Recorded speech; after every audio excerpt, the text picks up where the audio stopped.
ಹೈದರಾಬಾದ್ನಲ್ಲಿ ಇದು ಬಹಳ ಕ್ಯೂರಿಯಾಸಿಟಿಯನ್ನು ಉಂಟು ಮಾಡಿತ್ತು ಈ ಬಾರಿ.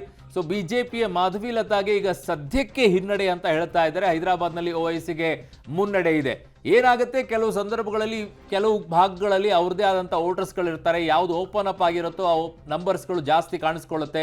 ಕೆಲವು ಕಡೆಗಳಲ್ಲಿ ಹಿನ್ನಡೆ ಅನುಭವಿಸಬೇಕಾಗತ್ತೆ. ಈಗ ಅಲ್ಲಿ ಓವೈಸಿ ಮುನ್ನಡೆಯನ್ನ ಕಾಯ್ದುಕೊಳ್ಳುತ್ತಾ ಇದ್ದಾರೆ. ಬೆಂಗಳೂರು ಗ್ರಾಮಾಂತರದಲ್ಲಿ ಹಾವು ಏಣಿಯ ಆಟ ಆರಂಭದಿಂದಲೂ ಕಾಣಿಸಿಕೊಳ್ಳುತ್ತಾ ಇದೆ. ಅಂಚೆ ಮತಗಳಲ್ಲಿ 20 ಮತಗಳನ್ನ ಮುನ್ನಡೆಯನ್ನ ಡಾಕ್ಟರ್ ಮಂಜುನಾಥ್ ಅವರು ಪಡ್ಕೊಂಡ್ರು. ಅದಾದ ನಂತರ ಮೊದಲನೇ ಸುತ್ತಿನಲ್ಲಿ ಮತ್ತೆ ಈಗ ನೋಡಿ ಮತ್ತೆ ಡಾಕ್ಟರ್ ಮಂಜುನಾಥ್ ಅವರು ಮುನ್ನಡೆಯನ್ನ ಪಡ್ಕೊಳ್ತಾ ಇದ್ದಾರೆ.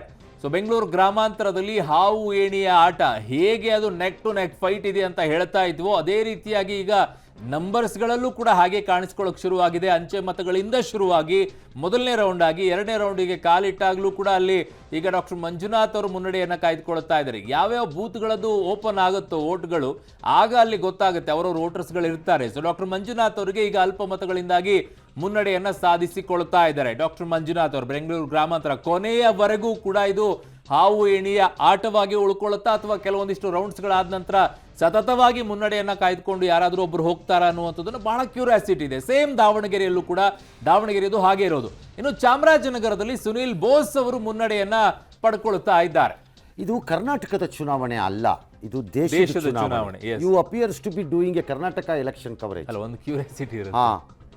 ಇದು ದೇಶದ ಚುನಾವಣೆ. ಇದು ಹಿಮಾಚಲ ಪ್ರದೇಶ, ಉತ್ತರಾಖಂಡ ಅಥವಾ ಯಾವುದೇ ರಾಜ್ಯಗಳ ಫಲಿತಾಂಶವನ್ನು ಕೂಡ ನೀವು ಎಡಭಾಗದಲ್ಲಿ ನೋಡ್ತಾ ಇರುವಂಥದ್ದು.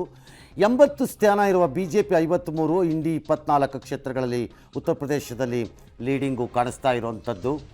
If this is true, it is a terrible set back to BJP. ಇದೇ ಕಂಟಿನ್ಯೂ ಆಗತ್ತೆ ಅನ್ನೋದಿದ್ರೆ ಮಹಾರಾಷ್ಟ್ರದಲ್ಲಿ 27, 18ರಲ್ಲಿ ತೋರಿಸ್ತಾ ಇದ್ದರೆ ಬಿಹಾರದಲ್ಲಿ 26, 9, 21, 1 BJP ವರ್ಸಸ್ ಕಾಂಗ್ರೆಸ್ಗೆ, ಅಂದರೆ ಇಂಡಿಗೆ, ಅಲಯನ್ಸಿಗೆ. Anyhow that's early stages. ಆದ್ದರಿಂದ ಮುಂದೆ ಅದು ಹೇಗೆ ರೂಪುಗೊಳ್ಳುತ್ತೆ ಅನ್ನೋದು ನಮಗೆ ಗೊತ್ತಾಗ್ತಾ ಇಲ್ಲ. ದೇಶದ ವಿವಿಧ ಭಾಗಗಳಿಂದ ಬರುತ್ತಿರುವ ಮಾಹಿತಿ ಕರ್ನಾಟಕದ 28ರಷ್ಟೇ ಇಂಪಾರ್ಟೆಂಟು ಅಥವಾ ಅದಕ್ಕಿಂತ ಜಾಸ್ತಿ ಇಂಪಾರ್ಟೆಂಟೇ ಇರುತ್ತೆ. ದೇರ್ ಇಸ್ ಎ ಟೆಂಡೆನ್ಸಿ ನಮಗೆ ಲೋಕಲಲ್ಲಿರೋದ್ರಿಂದ ನಾವು ಕರ್ನಾಟಕದ 28 ಕ್ಷೇತ್ರಗಳೇ ದೇಶ ಅನ್ನೋ ರೀತಿ ನಾವು ಆಲೋಚನೆ ಮಾಡೋ ಸಾಧ್ಯತೆ ಇರುತ್ತೆ. ಹಂಗಾಗ್ಲಿಕ್ಕಾಗಲ್ಲ. ಇಟ್ಸ್ ಎ ಪಾರ್ಲಿಮೆಂಟ್ರಿ ಎಲೆಕ್ಷನ್ನಲ್ಲಿ ಹಾಸನದಲ್ಲಿ ಪ್ರಜ್ವಲ್ಗೆ ಹಿನ್ನಡೆ ಅಂತ ತೋರಿಸ್ತಾ ಇದ್ದಾರೆ. ಹಲವರಿಗೆ ನಿರೀಕ್ಷೆ ಇದೆ, ಕೆಲವರು ಗೆದ್ದೇ ಬಿಡ್ತಾರೆ ಅಂತನ್ನೋದು, ಕೆಲವರು ಇಲ್ಲ ಗ್ಯಾರಂಟಿ ಸೋಲ್ತಾರೆ ಸರಿ ಅಂತನ್ನೋದು.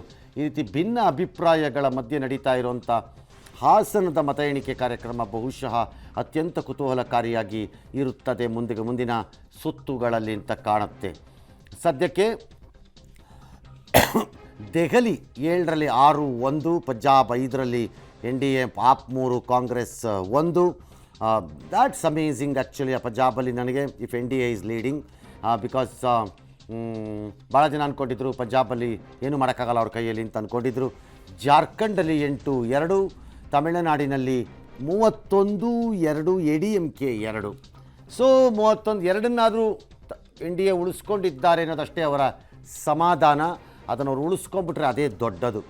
ಆಂಧ್ರ ಪ್ರದೇಶದಲ್ಲಿ 18, 3 NDA ವರ್ಸಸ್ YSRಗೆ.